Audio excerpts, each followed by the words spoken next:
Thank you, Bernie, for calling this. Number one, this is not about the shutdown. You know, many of you who have asked us, are you getting pressure? Because now SNAP benefits are going to expire, and therefore, shouldn't you reopen government? That is a fair question, but there's a clear answer. This has nothing to do with the shutdown.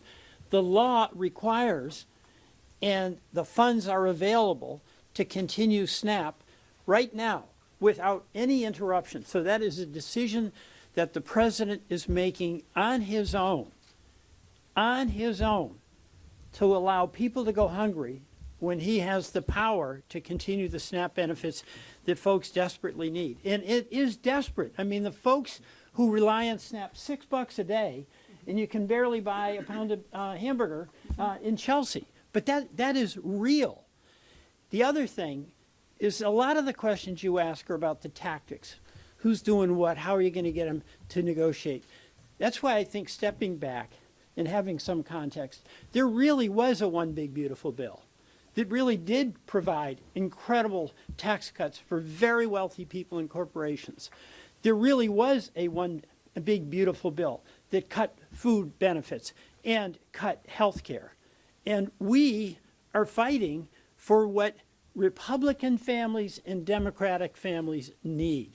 And that's health care. Taking away the health care, the tax credits, and this applies to folks who are working, buying in the marketplace, means that they're not going to be able to afford it and they're going to lose it. You know, in Vermont, Bernie mentioned this, but it's astonishing when we see some Vermonters, because we have really high health care.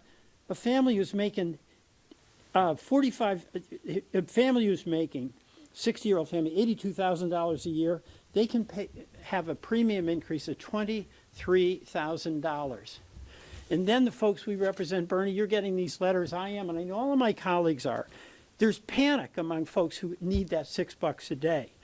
And just a couple of people, a woman in St. Johnsbury, we will either be evicted or hungry. Which would you choose?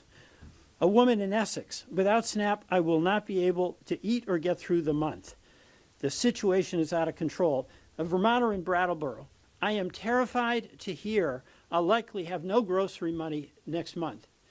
Now, the heartbreak for me about this is not about the politics of who's on first, who's winning, who's got the right move.